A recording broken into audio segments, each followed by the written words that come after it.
Excuse me, my immune system is acting up today. Allergies have been around for millennia.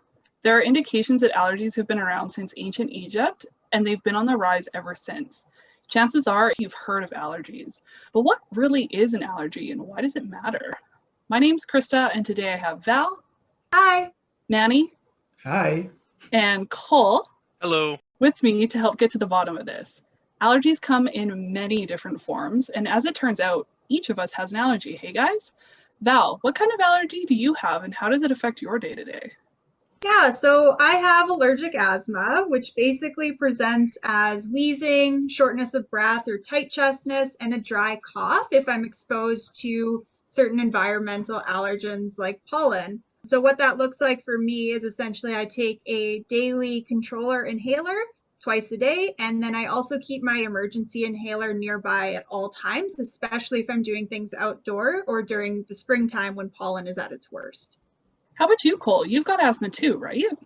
Yeah, I do. And it's a lot like Val's, except it's not really triggered by pollen or being outside. And it's whenever I'm around a cat, I will end up wheezing and coughing and having a terrible time. But I'm allergic to cats in other ways too. If I pet a cat and then I rub my eyes will start swelling to a point where I can't see out of them, and I'll get hives all over my skin along with swelling. It's typical of an allergy to present so differently in two people, hey? Manny, how about you? Yeah, so I'm allergic to seafood, and normally I just avoid eating it. I found out when I was 7. I ate crab, and I felt like my tongue was swelling, and I started to produce a lot more saliva. You also said that you have food allergies too, right, Krista? I actually have a lot of allergies. Dairy, bell peppers, cigarette smoke, certain scents or perfumes, sulfa-based drugs. I'm even allergic to several brands of antihistamines, believe it or not. One landed me in the hospital.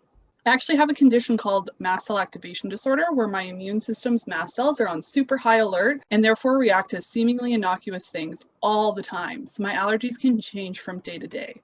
I take a couple of daily medications to combat some of my symptoms, and the rest is all just on the fly management.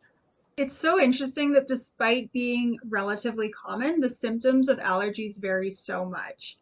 It must make it pretty hard to pinpoint exactly what's causing an allergy in the first place, hey? Yeah, allergy symptoms can be anything from itchy eyes to runny nose, a rash, a wheeze, headaches. Cool. Can you explain or walk us through what's actually happening in the body when someone is having an allergic reaction? Yeah, for sure.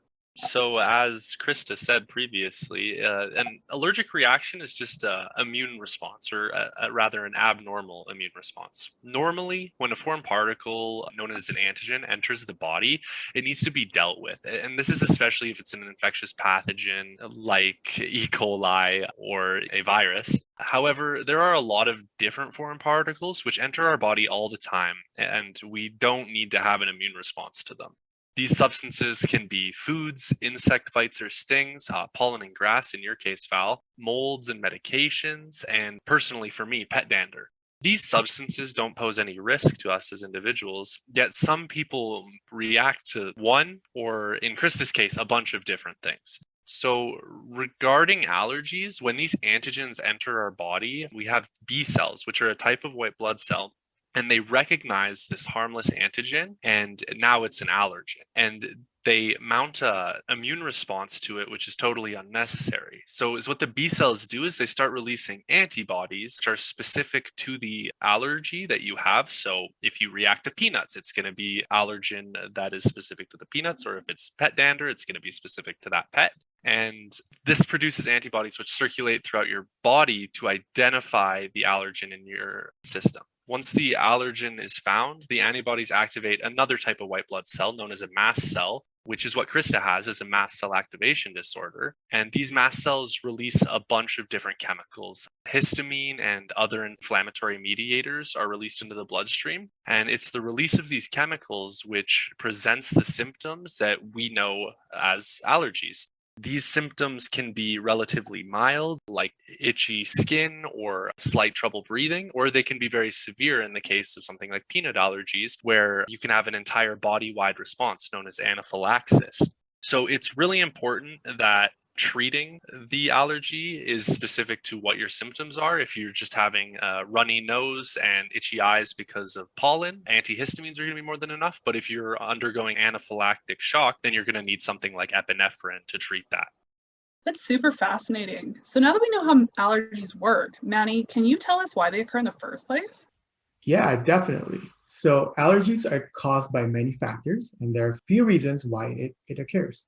The hygiene hypothesis is a theory that developed countries have developed hygienic situations. This improved hygienic living situations prevents exposure of individuals to be more sensitive, leading to an underdeveloped immune system, causing an overreaction of individuals upon exposure. A good example of this is the increasing number of cesarean births. This birthing method prevents the transfer of mom's microbes, which are needed to protect the baby and develop its own immune system. Without this transfer of microbes, the baby may have the potential to have an underdeveloped immune system. Another interesting fact is that urban planners have used male trees in cities since the 1960s because they do not bear fruit. This reduces the city's cleaning budget and creates less work for the city. But what they did not account for is the pollen that male trees produce. So for decades, as these trees grow, the amount of pollen produced increased, which increases the prevalence of allergies. That's crazy. So other than annoying day-to-day symptoms themselves, what's the problem here? Well, there's a huge prevalence of allergies. Worldwide, it is estimated that 10 to 30% of the population is affected by hay fever. A study of 38,000 children found that 8% of those children have food allergies. And that's only the diagnosed cases. It seems that getting an adequate diagnosis before having a catastrophic allergic event is really difficult and unlikely. Yeah, I think a large part of that has to do with the fact that there just isn't quite enough awareness around allergies and how they present themselves differently for different people. Absolutely, Val. Other than trying to prevent allergies in the first place, how do we solve the problems? What can be done to combat allergies right now? That is the million-dollar question, isn't it, Cole? I mean, right now, we need to get a handle on the allergies that are currently vexing the world. And I think that the most important step is to making sure that everyone who has an allergy knows that they do. A lot of times, people don't know that they have an allergy until a really bad reaction that lands them in emergency medical care. This costs the Canadian healthcare system well over $1.7 million a year just in emergency room visits related to allergies. And even after that, it can take upwards of a year to see an allergist, which is usually paid for out of pocket, which may or may not be accessible to many demographics. What we should be doing is rerouting money into an allergy testing program that tests school-age children early and regularly. It would be easy to model it after the current vaccination programs to pre-screen for potential allergens. This way, allergies may be caught earlier and more people would know about their allergies before they end up needing an emergency room visit. If any positive results come through, look into further testing to confirm any allergies and then determine if treatment is necessary. Yeah, I completely agree, Krista. So many people just don't even realize they have an allergy until it's too late. And I think a big part of that has to do with the lack of awareness in the general public, largely due to the fact that allergies have such a wide array of symptoms and may be hard to recognize and diagnose. However, I will say if any of the symptoms that we've previously described sound familiar to you, it may be an indication that you have an allergy. If you do suspect you or a loved one has an allergy, I'd recommend keeping a journal of any symptoms and potential causes. Since allergic reactions happen quite quickly after exposure to an allergen, knowing any causes may be helpful in the diagnostic procedure.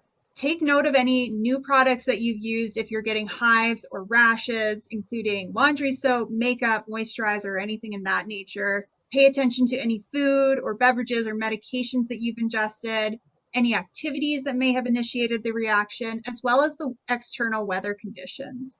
Additionally, take note of the symptoms themselves. So include things like the duration, how long has it lasted, perhaps record the size of the hives you get, or any cough qualities if it's dry or wet, or anything in that nature related to the symptoms. All of this information will be really helpful in diagnosing allergies and finding a treatment that works for you.